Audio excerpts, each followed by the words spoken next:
The first 3 weeks of the eruption here in Hawaii, crazy things would happen in the middle of the night. A new fissure would open up and it would threaten a new neighborhood. Thousands of people were evacuated from their homes. I started the Hawaii Tracker Facebook group to help people understand what's going on and get their questions answered. Hey, how's it going? We're live. This is Fissure 20. We had hundreds of people all throughout the neighborhoods sending in videos, articles, and images. We spend a lot of time making sure the accurate information gets out. This is live. There's still lava moving. They weren't just sharing a story, they were helping their neighbor. If a family was being evacuated, my group would just jump in and help out. So it was huge. They were watching out for each other. Hello everybody, thank you for coming. Thank you for the support from everybody. As we go through this, we're growing closer together as a community. When tragedies like this strike, you really realize how much you need each other.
Hello everyone, I'm geologist Philip Ong, here with Mr. Dan DuPont from HVERI, Hawaiian Volcano Education and Resilience Institute.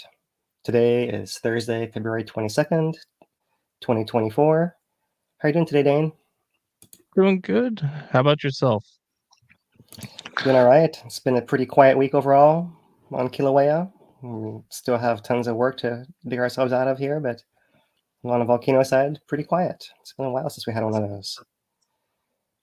Right. It feels like that 5.7 was a while ago. I was seeing, what was it, February 9th this month? So it feels longer ago than it was. But yeah, really quiet now. Had a bunch of excitement there, getting into the rift zone and then quieted down. Yeah, still a few small things going on. We can dive into that here today. But yeah, before we get into it, anything else you want to share? Not right now, but if anybody has any questions or comments, put them in the chat and we'll get to any questions at the end and see what Phil thinks. We'll also have a little discussion at the end with Lou from Two Pineapples, so stick around for that. All right, so let's get our tag up here and get our view switched around. And let's share. Here's this week's Hawaiian Volcano Summary. This is the graph of earthquakes over the last month on Kilauea. Earthquakes per day on the left axis. So here is that event that was at the end of last month, the beginning of this month, in February, with all the earthquakes and the massive intrusion of magma down the southwest rift zone. Since then, it's really tailed off. At first, it was still quite a bit above background levels, but really within the last week, those rates have really dropped off even further. So it's been pretty quiet seismically in the volcano. That's a little bit different than before. Here's a map of what that looked like for the last week on Kilauea. You can see these are colored by depth now. So the reds are the shallowest, and then orange, and yellow, and the deepest are the blue. So the shallow orange ones here are pretty clearly marking out that trace of that southwest rift intrusion still, but at very low levels, small magnitudes, and not really all over themselves on the map, as we saw the previous few weeks, with still some ongoing activity here in the summit region under the down drop block, especially, and a little bit here in the south, where it connects to the Kīlauea fault system and the southeast rift connector, this zone right in here, still showing a few earthquakes. Otherwise, the east rift is all pretty quiet. The south flank is all moving and adjusting. That's this normal stuff here, and maybe a little bit more than usual from before. So it kind of starts and stops in cycles. And otherwise, the volcano is showing some deeper earthquakes over here on this Pāhala side, and we typically see these further at the edge of the map, and there have been a cluster of these further under the southwest flank of Kilauea, but these are still very, very deep, where they're below any of this volcanic structure in the mantle and within the flow of magma to the root of Kilauea. So that is just part of the background, showing magma still coming into the volcano, and we can expect more changes in the future here at the top. But at the top, it's been pretty quiet. Looking at our instrumentation, the tilt meter at Sand Hill is the one that is useful to show both components, the blue line showing Hale Ma'u and the green line showing that southwest rift connector, the South Caldera area. And after the massive event earlier in the month, back over here, and the earthquake that occurred back in the 9th, the volcano first was inflating, deflating, inflating, deflating. So overall, it's an inflationary trend, very slight. It looks very small on the scale of the deflation we went through at the end of the last month, beginning of this month. So we still have quite a lot of work to recover, but it's been generally an inflationary trend with the superimposed deflation-inflation cycles that suggest magma movement as it all builds back up underground, both in the summit and South Caldera area. So that's a tilt meter. Looking at the GPS, so we can still see that all the areas are resuming their previous trends prior to that intrusionary pulse. So the outlet area and that southwest of the caldera area, it dropped massively here as a volcanic area drained underground to feed that southwest rift intrusion. But it's resumed its previous trend, both rising and moving to the south and to the east. Right, and that's true of most stations across the volcano. To show the difference, here is the one that's further down near the southwest rift where the ground really moved at Kīlauea, where it has also resumed its prior trend, but in this case, the ground actually lifted up in that area rather than dropping down. So some slight differences depending on where you are, where the magma came and where it went from. But overall, all the signals are resuming their previous trend, trying to do the work to recover what happened during the intrusion there to rebuild the pressure. So that's it for Kilauea, and Mauna Loa has been fairly quiet as well. Here is the last month of earthquakes, and all at relatively shallow parts of the volcano and background levels as the volcano continues to refill and inflate slowly. So that's the Hawaiian Volcano summary for this week. So we'll turn to our visuals on Kilauea. There's not a whole lot of new imagery that has come out. So we'll run through some of these webcams that are up. And you can see there is that KW camera showing that wider view. Pretty familiar view now. This one's often shown on that live camera too. The thermal imagery is still showing heat coming up from beneath these areas of this crusted over crater floor. And there's likely still lava in there. It's probably cooling and forming a mush, and the crust is probably getting thicker from the top down and from the bottom up. The other part, the rind that's at the bottom against the crater walls. If we base that on what we saw at Kīlauea after that was drilled after its 59 eruption, right? And they saw magma within the rocks there for up to 36 years afterwards. And that was only a 400-foot deep lava lake. Excuse me. Compared to what this one is 1,600 feet so far. So likely to have that really gooey core for a long time in the middle. And that's why you can still have gases and heat escaping, and wherever those cracks are, or wherever it can come near the surface, and the surface is thin for any reason or anything like that, maybe by the edges, then you can have this extra heat signal. But these are not really moving around, they're fairly stationary. And you see the sun coming across when we play the imagery, but I'll pass that over right at the moment here. A little bit closer look in from the V1 camera of that crested over area, and as those gases escape, they leave all these mineral deposits, a lot of gypsum and other sulfates. Further on, the southwest rift there, looking kind of cloudy. Nothing happening on the surface there. No new cracking reported, anything like that. And view from the north, looking at this most recent eruption site, still from September of last year. The down drop block up here, pretty quiet, not really fuming that much anymore from that area. It's more so in that farther back area that's a crested crater floor. So that's what's going on here on Kilauea. The crested crater floor, different view. Here by this wall rock, you can see the buildup of minerals going to be a little bit easier. Slightly different angle. It's kind of cool to see that. Right in there and there as well. And there is the K2 camera that's looking now over the old Okamura building, the home of the HVO, former home of the HVO, into the crater beyond there. We'll come back to that here later on. So that is it here for the imagery on Kilauea. We'll turn to the earthquakes and look first at this earthquake map of the whole island. And I've changed the background here today because among all this other activity that we've seen, the background earthquakes underneath the rest of the island that are usually settling earthquakes, the ones under Pāhala that have been persistent for many years now, including now a little bit of an extra flare-up on the Kīlauea side here. The ones on Kilauea and the southwest rift over there. There's also, if I point it out over here, a little cluster that's been popping up over the last day and a half over Kīlauea, the volcano formerly known as Loihi. So that's the long mountain, as it's formerly named, this thing, seamount right in there. And it looks like this southeast branch rift zone, perhaps. Maybe it's the flank itself. It's hard to tell exactly without knowing the exact locations there, right? And knowing there's some error too. But a little bit of activity there. I figure I can zoom it in and just highlight for you guys.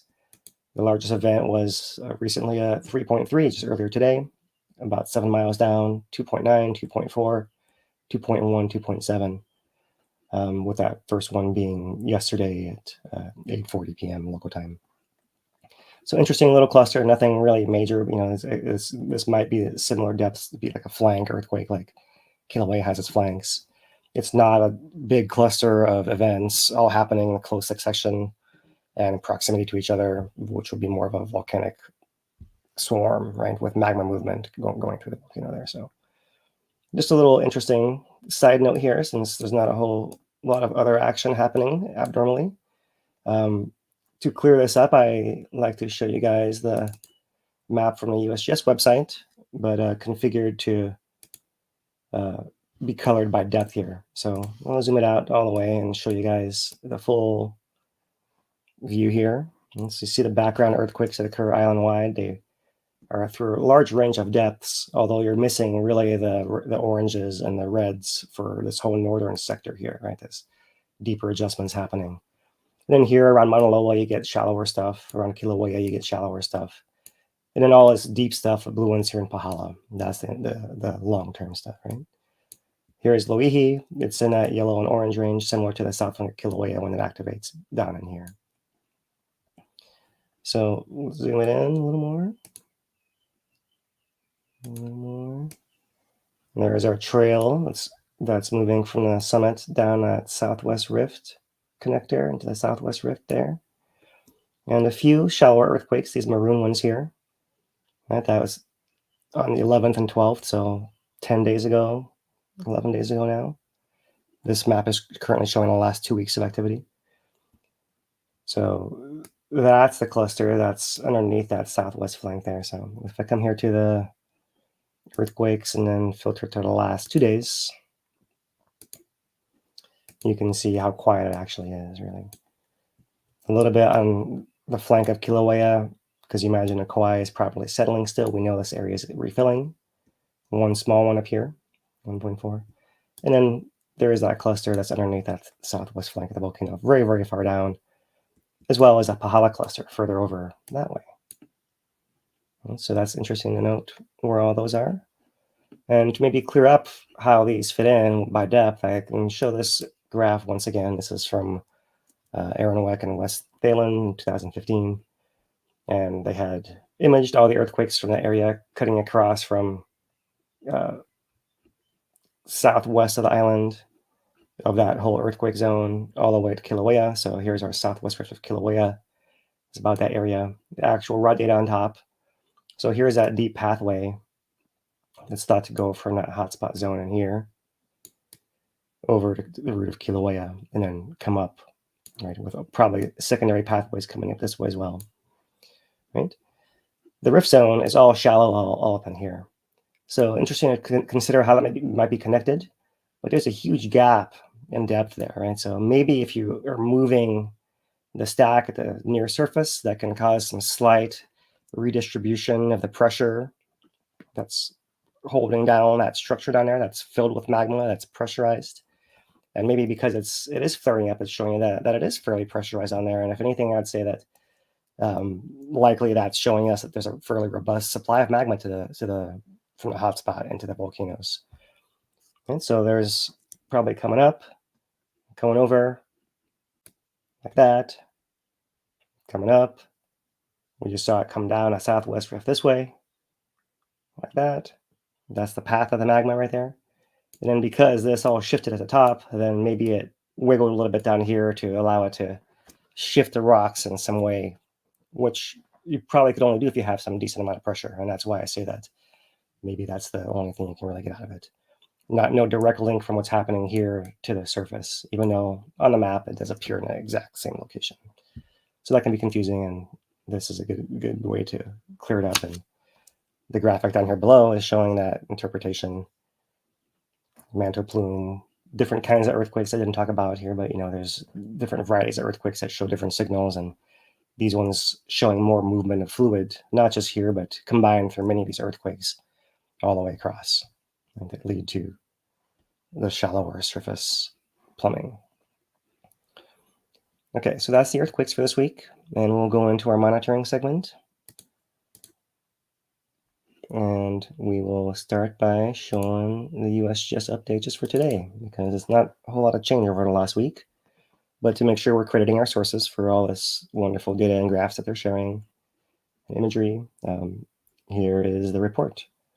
We're still at alert level advisory, aviation color code yellow, not erupting, and their summary sentence, low to moderate rates of seismicity at the summit and along the Kauai fault system. Southwest of the summit continues following an intrusion of magma into the area at the end of January.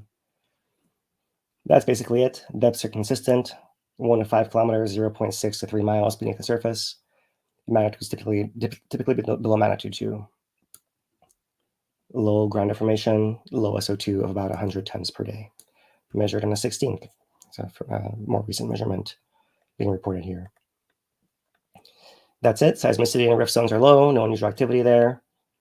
And there's really nothing else that's worth highlighting from the report there. So pretty basic, but just to make sure that we're all on the same page here.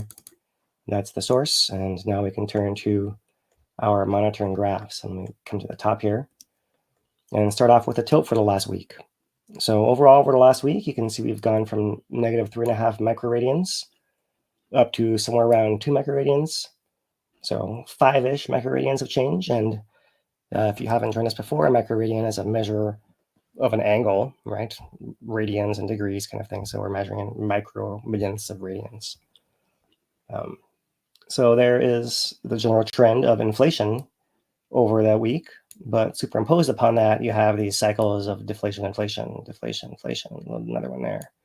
And we're currently in one of these right now. We're deflated recently and now seem to be shallowing out, and we expect that to reinflate something like this as well. So that's the overall pattern that's thought to be typical of the magma movement, circulating up and down, allowing gas to move and with the other fluids there within that magma reservoir beneath the surface, near the surface. And the overall longer term trend is this background one. This may also have been a deflation-inflation right here. Right, so somewhere in the middle of here, you have this rising trend, which is what actually matters, showing that magma is collecting beneath the surface near the summit of the volcano. The earthquake counts have been fairly consistent across that entire map area that we'll show here just in a second. You're looking at in the range of 30 to 60 earthquakes per day in there. And that includes the deep ones in the Pāhala zone, marked in blue here, as well as those shallower ones. You see there are some times where there's not a whole lot, and then other times where they come in clusters as well.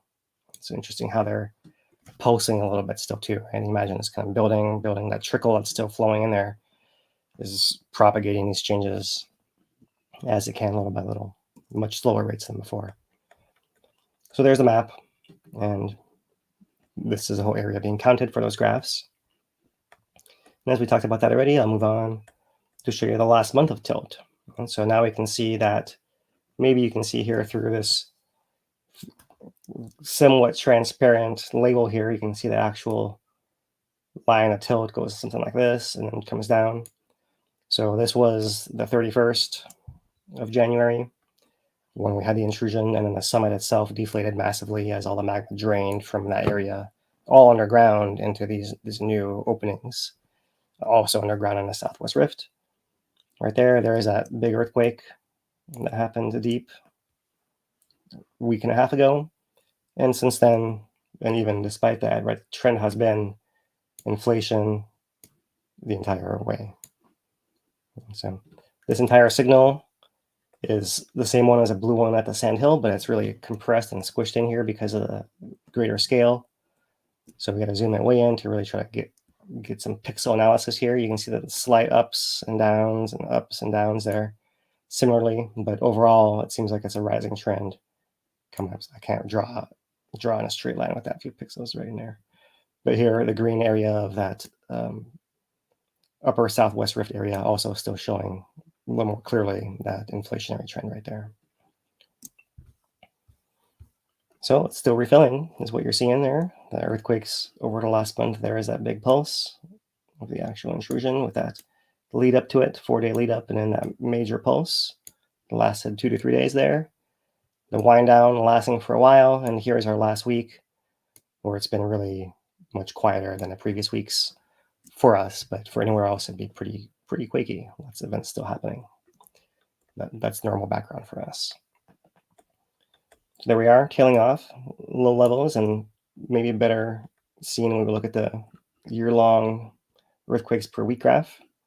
There was our peak, obviously, and here we are, quite low, coming in lower than most of the period ever since the end of the September eruption. And so we'll see what happens here. Still adjusting, pretty quiet, one of our quietest weeks on the volcano. Overall, earthquakes per month, we're still pretty high because we're not fine splitting the buckets of data here fine enough to really see that nuance from 1 week to the next within the month. Summit GPS, north to south across the caldera. You see here, there it is, expanding. If this line is going up, it means the distance is getting greater between those two sides of the crater, north and south. So it's spreading apart and lifting up, and that shows that magma is filling it from below and basically bulging it upwards. So that's the same trend as before, right? And there's that drop that occurred. So we still have quite a ways to recover at this rate. And you see, maybe it might be several months unless it changes rate before that. So pretty big adjustment that occurred, and still a lot of work to go. But maybe that's why it's so quiet. It's still the early phases, and it usually ramps back up towards getting closer and closer to some change occurring to relieve that pressure. So Pu'o'o, not showing anything. Little variations are always there, but the overall trend seems pretty unaffected, contracting, the two sides getting closer together as that whole area is contracting. Magma is not coming in there, and it seems to be somewhat settling very loosely termed, right? As that flank is sliding and magma is going somewhere, probably to the room that's formed as that flank moves out of the way below. So not to get too far into the weeds there. Still no concern to residents is what really matters there. So here is our last week compared to our last month, and pretty clearly the difference was earlier in the month there. Last year, last 5 years, so our background is pretty eventful even at this. So okay, that's the earthquakes, and we can come into the tilt as well. So looking at the finer 2-day version here, you can see the deflation-inflation cycle we're currently in, right? But you don't really see the overall inflationary trend at that too fine a scale as well. And at the 1 week, it's a little bit better. At the 1 month, it's where you can really see it all, but the scale is a little blown out, right? So it's kind of like trying to focus a camera, picking the right time scale to actually try to see what signal you're looking for here. Sand Hill, further off at the escape road, pretty steady, and that East Rift, Upper East Rift connector. It does seem to move as it pressurized with magma and that intrusion event, but stabilized since then. Further east at Pu'o'o, there is a little bit of wiggle. That was the earthquake that shook the ground. Since then, it's been all deflation, but a little bit slower than decently faster, and then maybe slightly wiggling back. And so some funny stuff happening in there, but nothing to be concerned about since it's the only station that does it. You can look further afield at the Jonica station, and there's nothing of that going on there either. Right? So likely some local adjustments happening. Right, we know that whole crater has been collapsing and falling in. A big earthquake shook the whole thing up, and it could be that things are still settling a little bit there. So we'll look for the longer term trends. And so far, nothing really showing there. So that's what we have. Kīlauea is the last one that has come back online recently, and showing that inflationary trend too. The 2-year GPS, I can just summarize it by saying what I said at the beginning here, that everything has resumed its previous trend. So Uwikahuna, where it was rising before, is rising again. Last week, it was a little bit too clustered and not clean to really see the pattern in the data, but here it's pretty clear. This upper plot is east-west. The middle one is north-south. The bottom one is up-down.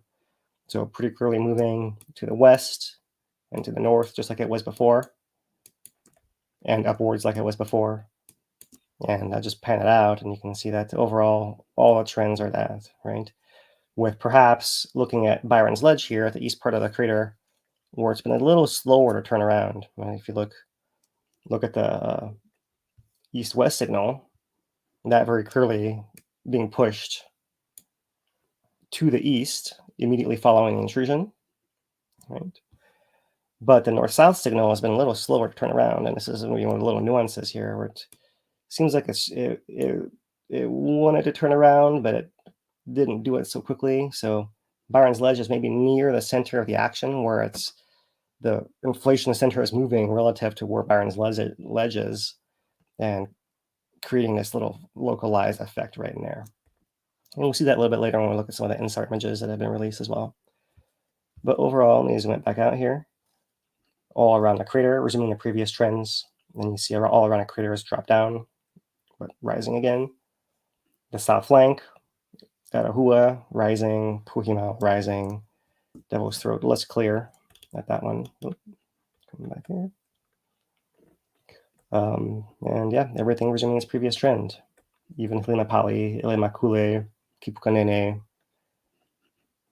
all the way down the coast. On the East Rift, didn't really see that effect of any of that recent intrusion or earthquakes until you get to this east component at Pu'o'o and Jacuzzi, right there, right where you see it was getting pushed, or sagging perhaps, like to the west, or so here, getting pushed to the east and then sagging back to the west as that pressure is relieved. I'll zoom it in. Let's try to zoom it in more here. Okay, so slight rise there. Remember, these are 2-year plots, so this is several months of rising, and then that few weeks of dropping there. So we can see there's other localized changes happening around Pu'o'o from the GPS as well, besides that funny tilt meter signal that we saw there. But likewise, over at Jonica, maybe little effect, but nothing major. And most importantly, the ground is still dropping everywhere there. So whatever's happening is a settling signal. So in SAR, we have a new image here released from by the Mounts project. And this is just that summit area. So we're not really looking at what's happening further down the Southwest Rift. But you can see the shape right here. I'll try to draw it on the green so you can see it better there. But outline that shape that's in that red and then with the blue center and then the green inside the blue there. That seems to be the area that's refilling here within the last 2 weeks or so. Right? So underneath that downdrop block area right in here is the center of it. But it also has this tail that extends all the way down to this Kīlauea fault zone all through here. And that connection to the Southwest Rift would be right in there, right? Somewhere kind of right through there. So you're seeing that area that's mapped out by the satellite pretty well there. Pretty cool to see that. And Byron's Ledge sits right over here, right? So pretty easy to see how it could be getting pushed from the east the entire time. And if the inflation center starts off being first at Hale inflating first, be pushed from the north. And then if it shifts and starts refilling that balloon to the south all the way through here, then that center shifts south, and now it's getting pushed more from the south. Right? So it seems like refilling the Hale area maybe is full enough that now it's starting to move over to here before the whole thing starts pressurizing all at one go. And for comparison, here is the picture from last week. Right, we're now showing a deflationary trend, and quick tutorial on how you can tell, right? When you look at the graph here, it always says one way is towards the radar and one way is away from the radar. So you look at the pattern, right? If you look, okay, going towards the middle of the thing, it's going, let's call it orange, blue, green, like that. So you look and say, okay, orange, and there's green. So it's going to be orange to blue to green. So you're going that direction, that's towards the radar, so that's rising.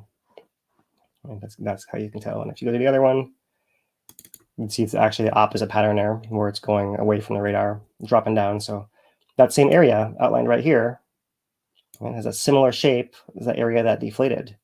And here you actually can see from last week, that pathway connector right there that shoots off down the Southwest Rift, it also deflated as everything went down the pathway. So pretty cool to see these signals as it's refilling, how the shape actually currently is, and it's going to change over time. It's changed to this over time, right? Where now it's involving more of this Kīlauea, and this little chute is open, and you can see why there could be this trickle still going down that direction there. But for the last 2 weeks, not so much. It seems to be actually cut off, or not as visible in the imagery. It's focused instead right here. Realizing that we're at the edge of our image and we can't really see exactly what's going on a little further off the map there. But this is, so this is one of the more unique things we can share today. And with that, we can move on to wrapping it up with our gas summary, volcanic hazards. We still rely on our national park sensors, all in the green up here.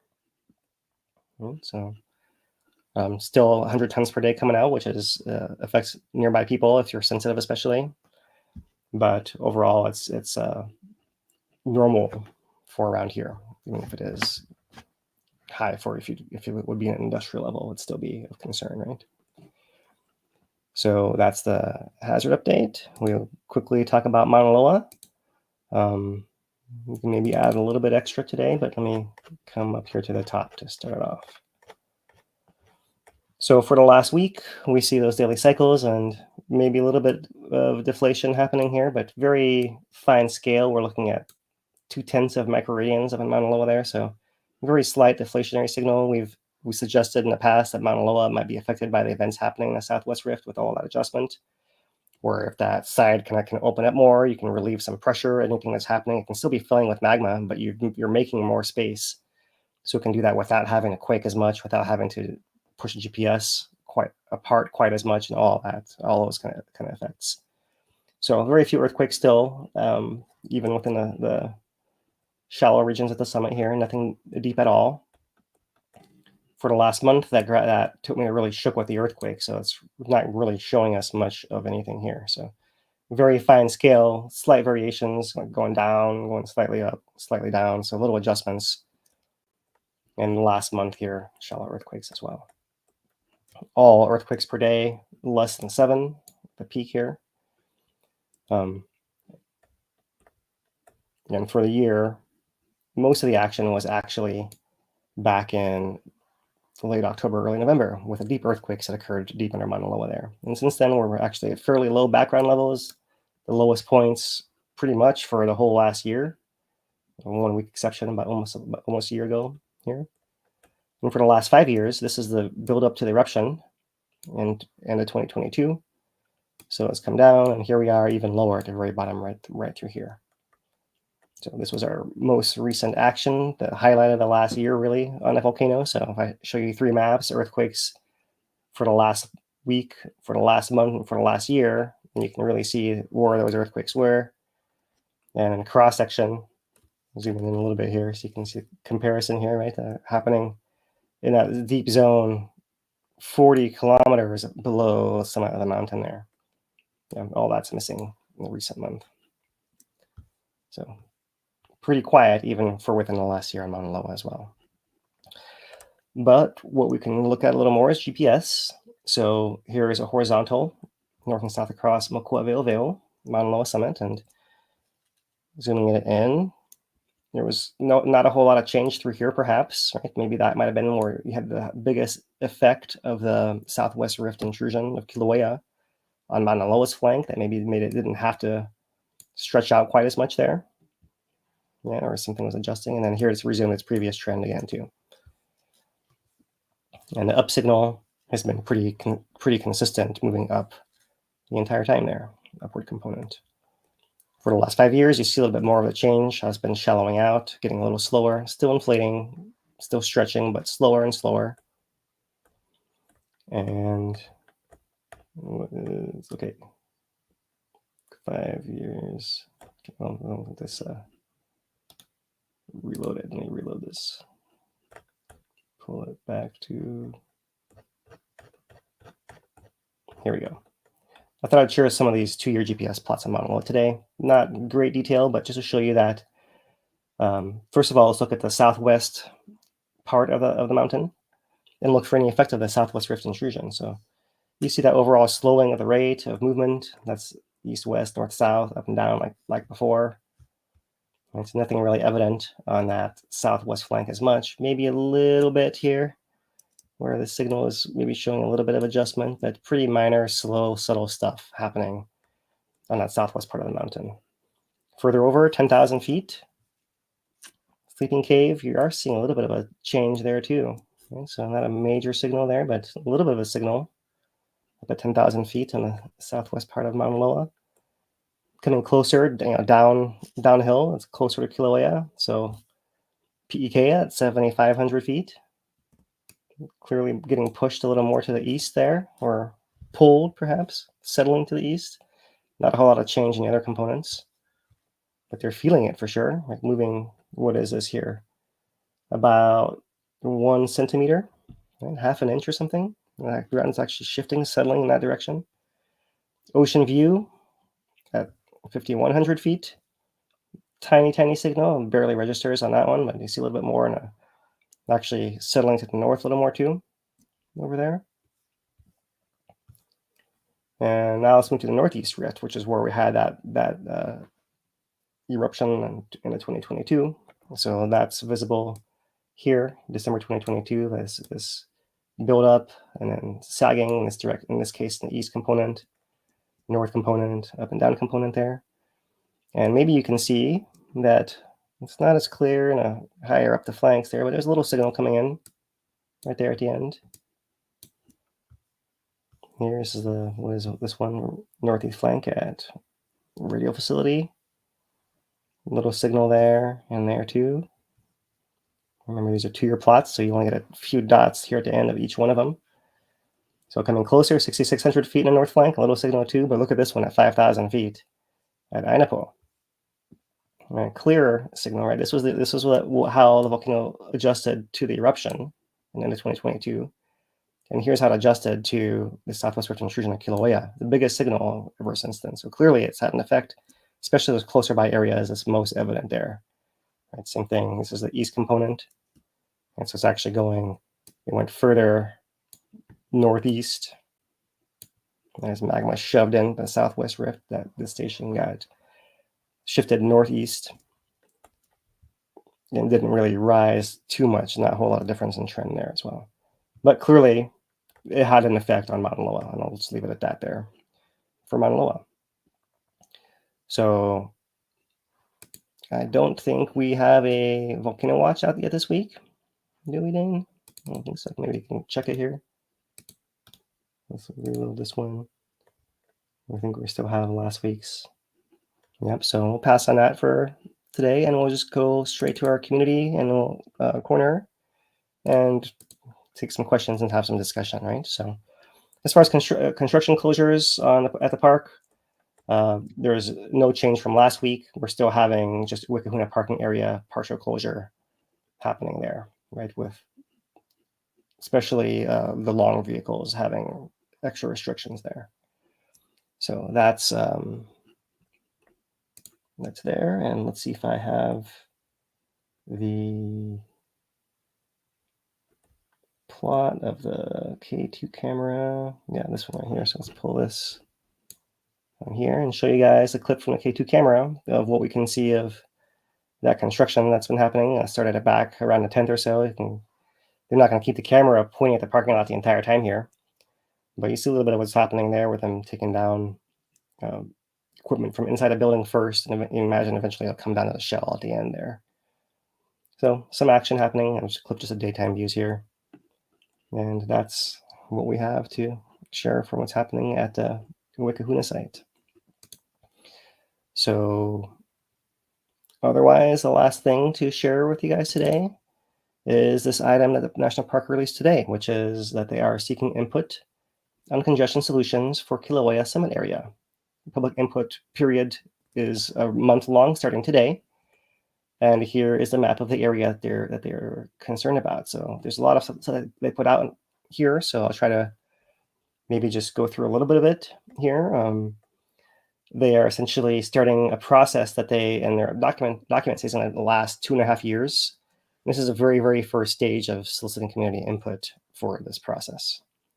Right, so they're looking for management strategies and solutions to reduce conflicts among cars, buses, motorcyclists, bicyclists, including e-bikes, and pedestrians on park roads and trails that traverse the popular and often crowded summit of Kīlauea volcano. We want to hear from those who hold a deep connection to the park, who participate in cultural protocol, and who recreate or conduct business here. Your voice matters and will help park management develop solutions to the many problems overcrowding has created. So there's a newsletter we'll show you in a second here, but public comment period. Everything has soared with visitation, and importantly, the 2018 eruption of Kilauea. And I'll add also the previous eruption of Pu'o'o have done major damage to the roads and infrastructure of the national park too, right? And they also have lost the museum. Now that they're taking down the museum, part of the parking lot's actually closed for the contractor to stage the demolition. So you've lost some parking spaces that way. The visitor center itself is going to get renovated too. So they've closed part of that parking lot from time to time for tests, right? So less parking there as well. So that's part of the issue here, is there's just less and less spots available. You lost the Halemama parking lot entirely. They used to hold a bunch of people and connect the loop that went all the way around. And a lot of people would actually flow more easily, right? And then what you have now is a U-shaped situation where you have a north side and a dead ends, and go to the south side, and then you can turn off downstream creators, and it basically is cut off dead ends too. So they do say that the development of the summit site plan was included in their 2016 general management plan, and that'll come up again a little later. But so this is also part of the long-term planning. And for those of us that use the park quite a lot, you might say that it's a little bit overdue, right? Especially considering the post-2018 congestion and how many eruptions there have been, and how great the viewing has been, and how much people want to see. And how challenging that is to like where you have to park, and you have to park further if you don't get there soon enough, and how how tight everything actually is. So can I get a first thought from you guys? Maybe let's pull Lou in here too. Lou, you gonna join us? Hey guys, what's happening? Hey. Yeah, you guys spend more time up there than me, so I'm sure you guys have a bunch of ideas and things that you've noticed up there in all of your hours over the years, or different areas of the park that are essentially on this map that Philip is showing. Oh, Pre-show, Philip and I was talking about it. Just with us two going back and forth, we could have a whole show just on traffic in the park and how things flow in there, because he's right when he says it's a U shape. There's no way to go one way into the park and another way out. It's just everybody's locked in there. And he brings up one of the best ones Phil brought up earlier was a bus system within the park that people can use. And I've seen every national park from Zion to Glacier and them all in between, and Denali, they all run a major bus service in the park. And that's a big part of it, because you get all them visitors, even when it's not erupting. Even yesterday when I was in the park, it was busy. Just daytime is busy. The gate is a mess. And I'm going to throw one thing out here first, and then Phil, I'll let you cut loose on it. But when it comes to that gate, they went to a cashless system, which is good and bad in itself. I know it's a federal decision right there. But kind of like what the highway system does with a fast pass, for people like myself who has an annual card, to have a lane just for us to go through would be great, because I bring this up a lot, where people talk at the person at the gate collecting the entrance fee is not the person to spend the time discussing what to see in the park. But I know that is a bulk of the conversation that's going on right there. And so I'm sitting 6 vehicles back going, I get it. You're excited. You've flown from Minnesota. You've traveled 36 hours. And the first person you get to see at probably one of the most amazing national parks in our country is the person at that gate. And you have a bunch of questions for him. I get it. But I think that a fast pass system for us here would be beneficial. Yeah, on that point, I mean, they are remodeling that whole entrance station as well, right? And they are going to have slots for.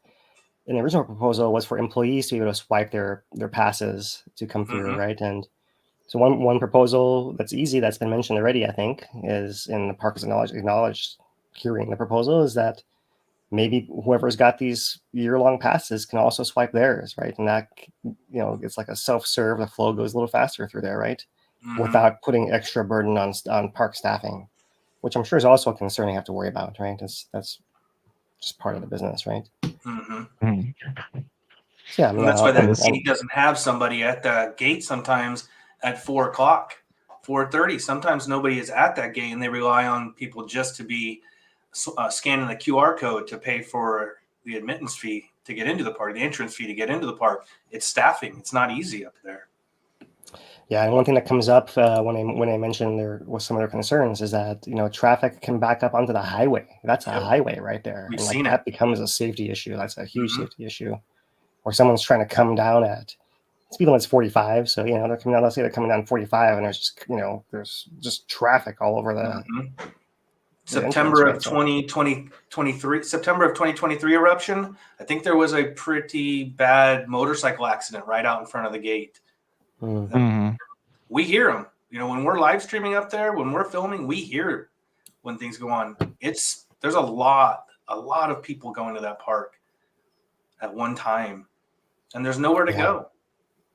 Yeah. And it's a lot of people from a lot of different areas and driving styles and different. Exactly. So it's every time I go through there, I'm just like, all right, just looking for who's going to pull out in front of me, or make a crazy move or do something, because it's just like a collection point, type of thing. So you'll have everybody there that you'll encounter. So there are times where the attendant has to just like wave everyone through, even if they're saying there's everyone just to get people out of the road. yeah, no one gets to talk to them anyways, and it's so the 2020 eruption was like that. Yeah, so they know they have issues. I'm sure they have solutions, but they actually, as you guys were saying, like they're actually federally required by the process to ask everyone for their ideas as well, right? And see what the distribution support is for different kind of thing, different ideas out there, right? So there's all kinds of things to think about, and we focus a lot on the cars, right? But even like if you look at the map itself here, let's see if I can get it any bigger. Wow, I lost myself here. There it is, right? It's not just the road that's a U shape. It's the trails are also all closed off over here. So you can't even like park in one spot and walk a full circle. You have to like park, walk out, walk back, drive somewhere, walk out, walk back, drive somewhere else. You can't not drive. You're forced to drive between, you can't go all the way, right? So either what you mentioned, some kind of bus system where you could, walk a trail from here to here and then get on the bus over here and take the bus back, right, where you wouldn't have to be driving, or taking up a parking spot at an area that has not a whole lot of parking when you're going back to the visitor center, right? You could also make it so there's more options of where to walk and bike in larger loops, so you wouldn't have to be moving your car a lot. So yeah, we see a lot of bikes up there, but we could see a lot more that would lighten things. And they have them in cities and towns. They have the rental bike racks that you can just is there rental bikes? Yeah, the rental bikes. Yeah, those like blue ones that you see in Hilo. Exactly. Like, those would be great up there. I don't know. Perfect. Do they have those? No. Not at the park, but we have them here in the state. They're here. Right. Even if they're in Volcano Village, that might be close enough for people just to take a way in and go bike around for a bit instead of going into the park themselves. You were talking about that a little bit, using the village more. Phil, do you want to talk about that more? Yeah, I mean, it's interesting. Yeah, there is the escape road that they promoted for a lot of biking right here, right? And it does have an entrance, a pathway that comes out at Volcano Village as well, right? Where people will hike and bike and sometimes even ride horses up in there, right? And but to ride the bikes in there, you also got to cross the highway from Volcano Village, which is a little bit sketchy out there, right, as far as that goes. So some kind of coordination, more thought, and that whole aspect of it is definitely something that would be welcome, I think. There's no lights and no crosswalk. Right. Yeah. So yeah, if you were to make it, something more official, and they have speed bumps down at the crosswalk in front of the school, right, on Mountain View, right? As much as we complain about them, because it changed from how it was before. Difference. It makes a difference, right? So it's just a different jurisdiction because then you're working with state highways all of a sudden, right? Yeah. But so there's a little issue there too. But you could, and if one of the things that's really challenging, maybe now is the time to show. So they have this newsletter. So they have this page that's the actual management page, the project homepage, and if you can read the overview here, but you can also come over to the document list, and then it actually has this newsletter as a PDF you can download, right? And then if you want to put a comment in, that's how you click through the comment and click through there as well. So the actual PDF they release is this, and there's a lot of language in here, which I try not to bore you by reading everything, but they do a good job explaining the background of the park and who they're trying to hear from and trying to keep compliant, the purpose of the park. Right, that map that we showed you, that was in the other release as well, of the summit area especially that's affected, right? Right there, and then here you can see from Google Earth, here's the Volcano Village area with the streets and buildings and a little bit of if there's any kind of commercial, it's not commercially zoned, but if there's any kind of commercial activity, it's usually in this area right in here, right? So that could be something where the community has to discuss what kind of support they would like to have, a role they'd like to have in a solution for the national park here, right? Because one potential would be to have people come into the village and offer transportation from the village into the park. So cars don't have to go into the park at all. And people can then walk on connected trails or bike on connected trails or ride a bus here and there and not have to even contribute to that traffic whatsoever, especially if they're not comfortable driving, right? If you're like in a different country and driving a different side of the road, or don't read this Different rules, street signs, yeah, all those things, right? Customs, yeah, all the little things. So there's all kinds of things considered there. They only show this map of the summit area, but I argue that it actually affects more than that, because that's the solution is not just in the summit, right? It's outside a park potentially is part of the solution, right? So let me come through here a little bit. They note that they're doing that whole rebuilding of the USGS facility, and they've gone through all that. This is the next thing. So here is like the things that are important to them, their desired conditions, right? Natural resources. Ecosystems and habitats damaged by non-native species or human activities are restored. Future development avoids sensitive habitats and dynamic areas prone to natural disturbances. So they really want to avoid disturbing new ground, right? It's a national park. There's a limited amount of the native species. They really don't want to be destroying more than they have to. They're already doing some of that for the visitor center, like clearly only if absolutely necessary, right? You'd imagine that's going to be a high priority for them. So they say most intensive management of native plant and animal habitat focused on special park ecological areas. The threatened and endangered rare species are protected and sustained. Geologic resources are preserved and protected.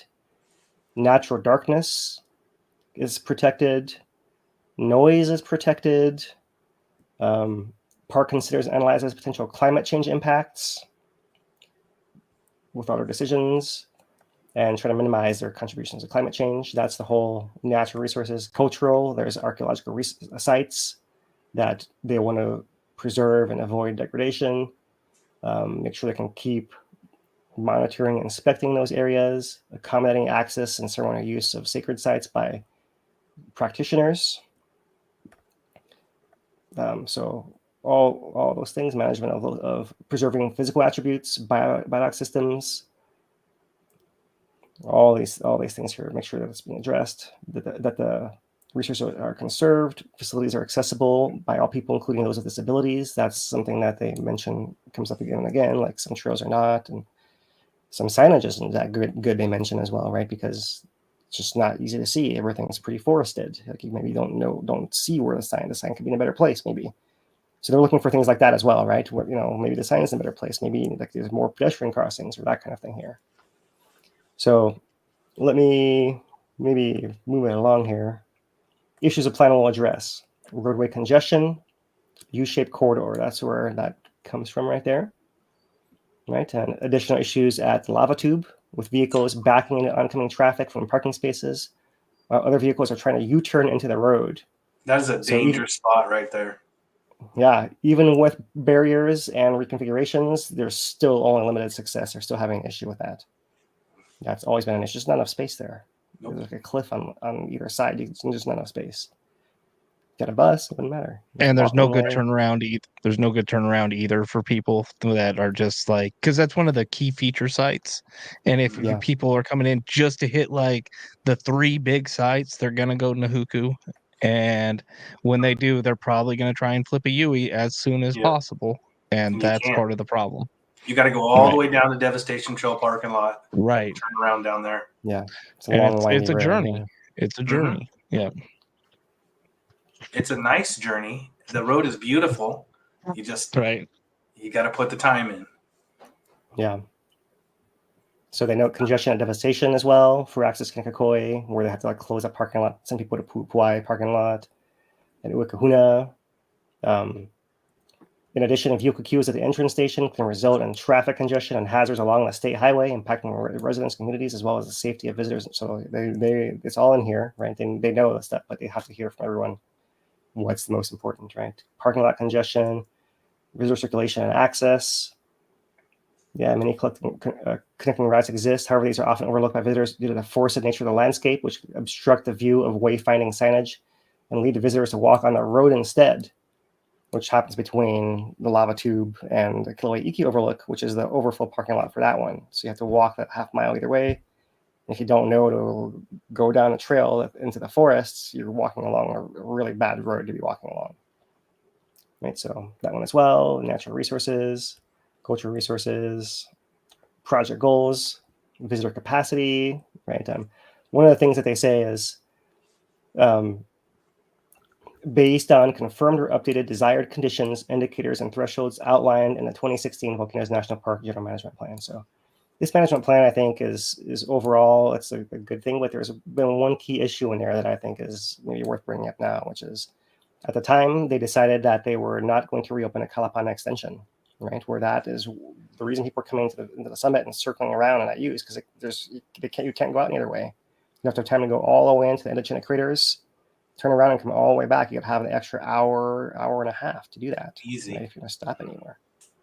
So if you don't have an extra hour and a half, if you're coming from Kona or anywhere else, like that's just not an option. You can't go down there, right? Especially if you want to go to Hilo still, or go to Pahoa still, or anything like that. So to go to Pahoa, you got to go all the way back out of the park, go all the way down to Kīlauea, go all the way down to Pahoa. Whereas if you actually rethought that and reopened Kalapana extension somehow, some way, right? Because it didn't make sense during a pool eruption. 2016, that's when it made this. That's when that makes sense. But in 2018, it all changed, and now it's not like lava's likely to cover that road all the time. And now is actually the best time to invest in restoring that road, where maybe that's people will spread out more and they can circulate through. They can come in either direction. They can access areas in less time overall as part of their trip. The bus can go all the way down there. I mean, there's all kinds of things you could do.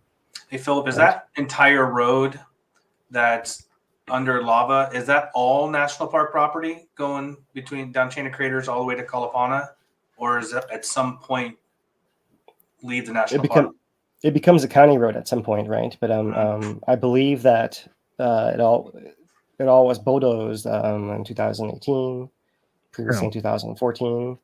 So it may not be all paved on the county side. There's a good amount. Right. It was passable by a truck. You don't want to take a car on it right now, essentially. So, but that's like prime position for grading, right? To grade it further and then begin a road construction process. If you can find the money, that's always the issue with these types of projects, as we find out. Yeah, so they're looking for ways to address the parking roadway constraints, the impacts of 2018. County after the second gate, I'm being told by Yvonne. I haven't been there in a while, so I don't remember exactly where the demarcation line is. Yeah. So improvements to multimodal transportation facilities such as roads, parking areas, bikeways, and pedestrian trails, right? So, I think anything can make things more circular. If you can't reconnect the chain of craters, the crater rim drive, which part fell in a crater, how about reopen the crater rim hike?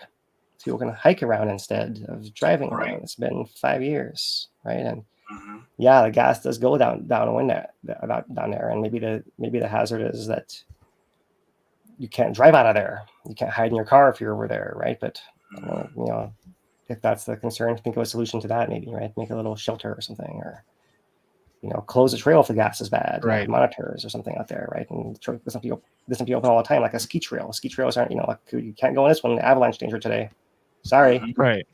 Bad luck. Can't go there today. And they've closed plenty of things before. Kinnikikoi even, right? Closed basically as a precautionary measure for gas. But you could even close things beforehand, like they do, Mauna Loa Summit, where it's like, all right, guys, wind's going to be too high. Everything's canceled. We're not going up and saving you, type of thing. It's like, hey, potential for eruption too high. We don't want you to get gassed out. Everything between here and here is off limits again. And you could do that, and let that sit for weeks or months, potentially, if it warranted it on the ground. Right. So for biking, it used to be the Kilauea Marathon used to run across the desert out there. So awesome, right? You run across the entire around the entire crater. That's pretty epic. But I could bike around it as well. Some amazing landscapes out there. So, but I'm sure they have concerns about that as well, right? Or they would have done it already, right? So, but that's something to reconsider there. Alternative visitor use management options to better pace the timing and flow. So any little thing, right? Even if it's like different signage, different technology, accommodating electric vehicles, like, and how to make it all work together, right? Anything that gets past all the restrictions, because there is a lot of like, can't do this, can't do that, can't. here, can't. So you have to come up with something that fits through all the hoops type of thing first and foremost. Yeah. Hopefully they consider, where they can push those limits or apply for permission to do things in some out of the ordinary way where they could do something like that, right? Where it's a little more work, but it's still achievable in some manner, right? Who knows? But they put out a few questions here, right? For people who actually will be helpful to respond. And remember, there's a whole month to come up with your ideas and send them in. What experiences within Kilauea area do you find the most important? Please provide input on the issues described within this newsletter.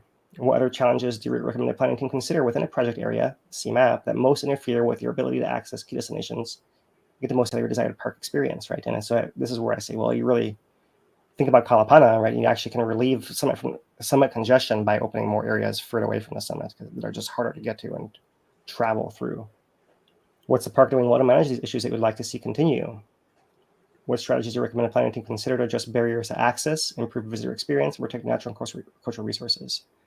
Yeah, the bus should have a bike rack on it and have like the wheelchair lift as well, right? So that you actually if there's any problem parts of the trail that maybe you can't change the topography of, like going to Kīlauea, but you can offer easy access between one end of the trail and the other end of the trail by bus, and you actually can still do a loop. Yep. Right, without having to like go all the way down on a crater. Let's say you're having knee issues or something, right? Right. I mean, anything. Yep. One-way walk, one-way ride. Break it up. Can I answer one of the questions on this here? Please. It says, what experiences within the Kilauea area do you find the most important? Now, my first answer to that, my first thought that came to my head was, what experiences? This is coming from somebody that's in the park, I don't know, 365 days. I could be in there 150 days or more during the year, give or take, depending on. Last year I was in the park probably over 200 times. I don't know, a lot. What experience within the Kilauea area do I find most important? Safety. And I'm saying that because when I'm on the road, it's at odd hours and it's at either dusk or it's sunrise, and there's people hiking and riding bikes on the road, not on the trail. They're cutting out the bushes from a trail, or they're on the road. And it's a couple paragraphs up, you mentioned one of the important features or characteristics of our park is no unnatural light at night there. They want the natural darkness for the environment, for the animals that live there, and the overall park. So that makes things a little dangerous on the road, and people like to ride their bikes on the road. They like to walk on the road when the bike path or the hiking path is 50 feet over. And for me, it's safety, 100%. So any way we can help with some suggestions to move people onto the bike paths, if you're on foot or on a bicycle, for people like myself that are in the park a lot, is huge. And I'm not the only one. I saw Dana mention Yvonne's in there. Yvonne's probably in there twice as much as me in the park driving. It gets, you don't want to go into the park worrying about, causing an accident. You don't want to worry about that. Yeah, it's one of the oldest national parks in the entire system, right? So a lot of the infrastructure is just really old, right? It wasn't designed for huge buses to coexist with bicycles. I think you're kind of lucky that there hasn't been a intersection of the two yet, really, right? In 2018, since 2019, the big buses aren't really up here anymore. But the bikes are still there, right? And there's still plenty of people driving who don't have familiarity with the roads, with the vehicle they're driving, with the the country they're driving in, perhaps, and so that could be problematic, right? And it really is a safety issue. So what do you do with the bikes? That's really hard. Can bikes coexist? I mean, not with that much traffic, right? I mean, some places like I remember, it's a much simpler layout. But Zion National Park's been a long time since I've been there, but everyone has to park in one big parking lot, and you have to go in by hiking or by bus, or by bike. You're not allowed to drive your own car in. So that's the extreme, right? Yeah, that's like Denali National Park. Yeah, that's it. If you don't have a reservation way ahead of time, you're on a lottery system. You're there at 6 a.m, hoping you can get on that bus to go into the park. Yeah. So it's a lot of work, obviously, to try to run a whole bus system, right? You have kind of bus staffing and maintenance you have to deal with and all that, right? What are the hours going to be? If your park's open 24 hours, you have to run a bus 24 hours, right? How do you get the bus around the entrance station, right? There's one thing I can. Did you talk about well. that? Having a bus have their own entrance? Yes, I mean there is this road that's right. Let me find the other map that they put out. This one right here, huh? So there is this little piece of road right over here that's always gated off that connects that Mauna Loa road, the tree molds area, and then further up the Kipukaki area and Pua'ulu Bird Park area all out there. But there's a little section right through here. It's always gated off. That's always been, I've heard, there as an option for emergency traffic flow, right? Well, the whole every day is an emergency at this point. You know what I mean? That would be what I'd say. So maybe there's a way to actually put another station up there that maybe not everyone can use, but maybe you let just like the staff and the bus use that entrance, and you reduce all that other traffic from anyone trying to come in the other way. And if they're not getting caught up in, let's say, you're trying to get to work and you're behind 10 cars and they're all, you just have to wait your way through, right? Because there's too much, you can't physically fit. You could even do KMC visitors there too, type of thing.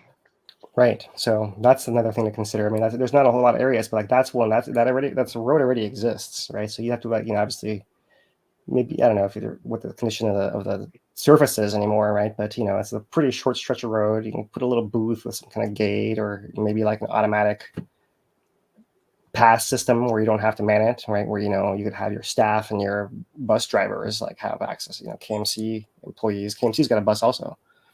Right, so they actually do run their bus from KMC. Like KMC bus could go through there where they need to go to and pick people up. So there's another idea right there, right? So if you can't restore the full circle here, but you can create a little bit of a loop system, right? Or maybe the buses can come in this way, and getting out the front is not so hard, right? So you can kind of loop around something. Who knows, right? But coming in, and the bus isn't stuck, all the staff isn't stuck. Your VIPs or who have you, right? Put them in a staff car and have a staff drive them in, come in this way, right? That's something else that could be an idea, right? And of course, I've never been in a park staff meeting ever, so I have no idea what their considerations are. I'm speaking blindly about this, and maybe it's not so easy, but with not knowing any of the other details, that's something that also pops up as well, a little possibility there. There's not a whole lot of those.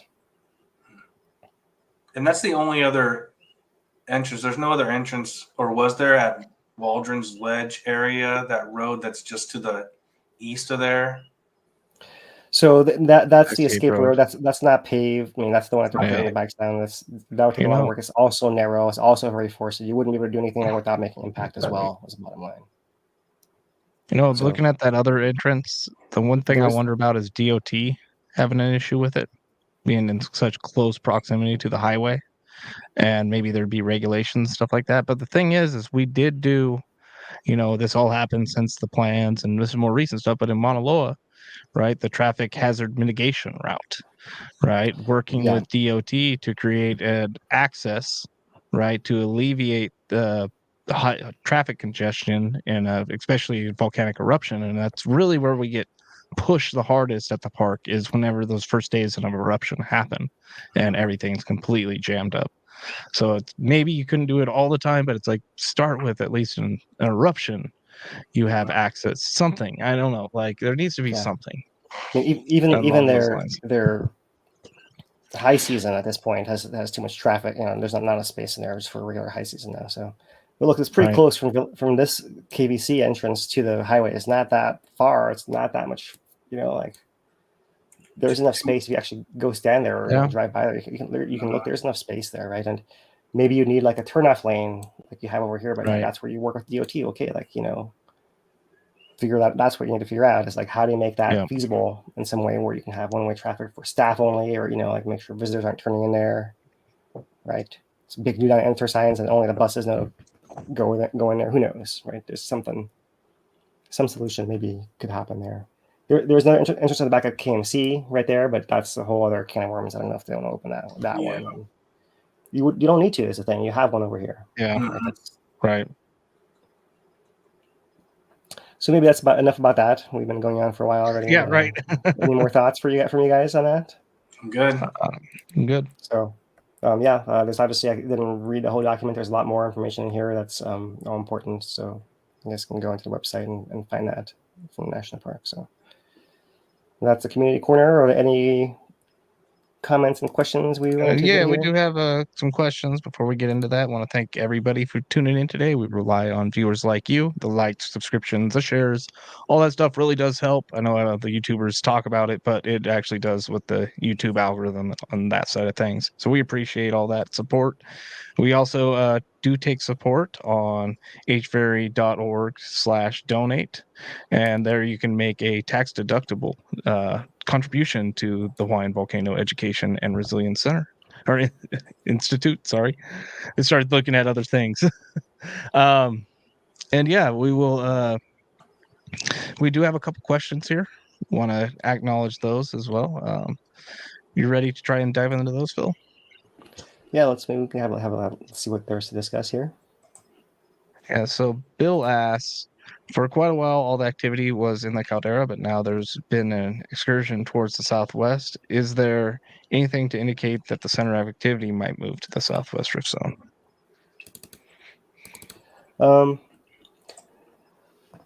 It seems like the pathway into the southwest rift is, I would suggest, still in play for anything that happens in the future. Any new intrusion, there could be more intrusions that happen through that pathway, right? So I think that is an active part of the magma reservoir now, but it all still has to come from depth through the summit regardless. And that's sort of the key. It can't not involve the summit. The summit's always involved no matter what. It's like the heart of the whole system. So you get the summit first eruption and then transition into the rift zone type of thing, potentially. Yeah.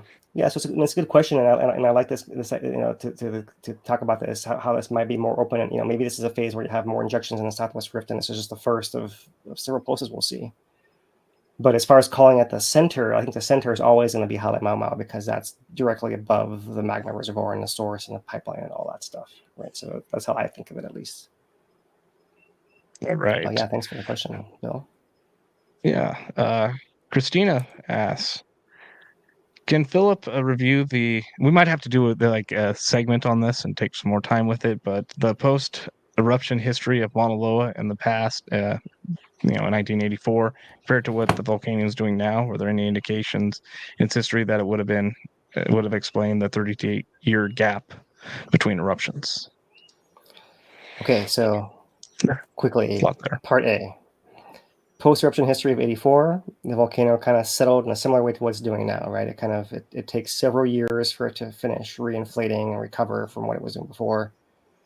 And that's where we are now, so very similar for part A. For part B, indications in its history about the 38-year gap that would explain the 38-year gap. I think Frank answered that in a recent After Dark he gave last month, right? Or actually, it wasn't his, it was... it was his. I mean, it was his in Ingrid's there, but a shared one. Where it does seem that when Kilauea is more active, that Mauna Loa is less active. Not entirely like 100% off, but just less active, right? So you can still have an eruption here and there, but you're gonna have a lot less, and the gaps might be longer. So the eruption began in 1983, lasted 35 years, right? So there's your gap. That might be most of it right there. Right. So that's the short version of it, right? And you obviously can go a lot more into looking at the graph of how they're anti-correlated and the history of eruptions in the past and the volumes and all that. And I did like how Frank came out and just said, like, they're anti-correlated. I'm just saying it. It's like, thank you, Frank. Thank you for stating it definitively and, with confidence that you're on from my experience as a map maker and mapping every flow of Mauna Loa. Right. Yeah, so that's his basis of knowledge, which is obviously very specialized. Pretty strong. Unique and masterful, All right. Well, I think that does it for me. We've been going an hour and 20. As always, we will be back next week, Thursday, unless something happens, in which case we will go go live, but we don't really expect anything. Kind of quiet right now, but you never know. Things can happen. Otherwise, it will be next Thursday, 5 p.m. Hawaiian Standard Time, our normal time. We'll be back. Thanks, Dane. Yeah, and until then, from HVary, thanks, Lou, for jumping in on our discussion today, and thanks for helping on the back end. That's Lou and Dane, and I'm Philip, and until next week, aloha, everybody.